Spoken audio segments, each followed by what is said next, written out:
Testing, check, check, check. Ready. And are we rolling? Wait, hold on. All right, that's better. Talk about, like the title track. Tell me about Deeper Well and why that was the song that you decided to name the album after. I was up in New York City at Electric Lady with Daniel Tashian and Ian Fitchhook, who I made this record with. And we had, I think the first song we wrote for the project was Nothing to Be Scared Of. And then I think Deeper Well was second. And largely when I go into making a record, I don't know what it's gonna be called. I don't know. I just kind of let the songs kind of shape the journey and see where we are and then zoom out and see, is there sort of an overarching pattern, here, or overarching theme. And but when Deeper Well was written, I was like, this is the title. Like, I just knew it spoke to in a larger sense, like where I feel like I was in my life and where I am right now. I mean, I'll be 36 next week. So I'm like right in the middle of my mid-30s. It feels really good. And I feel like Deeper Well is sort of an ode to ruthlessly removing resistance to growth. And that has been a theme for me in the last few years. And that can look like a lot of things. It can look like, trimming out the fat, trimming friendships down, like reallocating where your energy is spent. Are these habits working for me? Like, am I living in the right place? Like, what can I refine here about my life? And sometimes that means maybe disappointing someone who has different expectations, but yeah. Seems like a very grown-up I think outlet, it's therapy. That's where it comes from. When I listen to the album, I think Kacey is so much further along in this maturity thing. No, let's not. No, I can be a real immature bitch sometimes. But I do try to work out my thoughts in these songs, and maybe I'm projecting sort of what I'm hoping for myself, or maybe what I see for my best self in there. Do I live up to that every day? I don't know, probably not, but You said Ruthless earlier, and that's one of my favorite songs.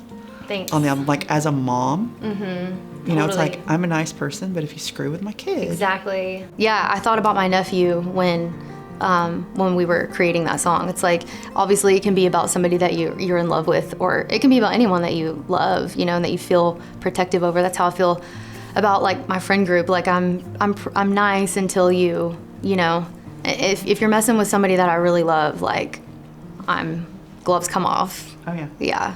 My kids are like, don't call school, mommy. I know, no matter, don't call school. Yeah. I can imagine as a parent that'd probably be hard. Tell me about Too Good to Be True. I love the opening of that song, because I think maybe anybody who's ever been in love in the early days, it sounds like heaven to them. Totally. And you painted it so well. Yeah. Well, I mean, yeah, it's that scene of being newly in love with somebody, or you're dying to spend time with them. You're making love, you're making breakfast, throwing all of your cares out the window. And I guess ultimately that song is just about, I think it's really difficult to open yourself back up again after you've been hurt, after you've been really hurt. And it takes a lot of bravery to put yourself out there again. But I do think that's why we're here as humans. And it can be easy to stay in this little world, currently single world, where you can control every aspect of everything, and it feels good. But you also grow a lot as a human by being by rubbing up against someone else's shortcomings and them rubbing up against yours. And it's just scary, because it's that's inevitable with love. Conflict is inevitable, it's part of it. And I think I was just in this mindset at that point in time of okay, I'm opening myself up again here, and I really hope that it's funny, we fall in love with people. I'm reading a book kind of about this right now, where you fall in love with someone and you sort of create this image of them that is just flawless. And I mean, if you're not careful, and you see them for who you really want them to be, and the things that fulfill your deepest dreams.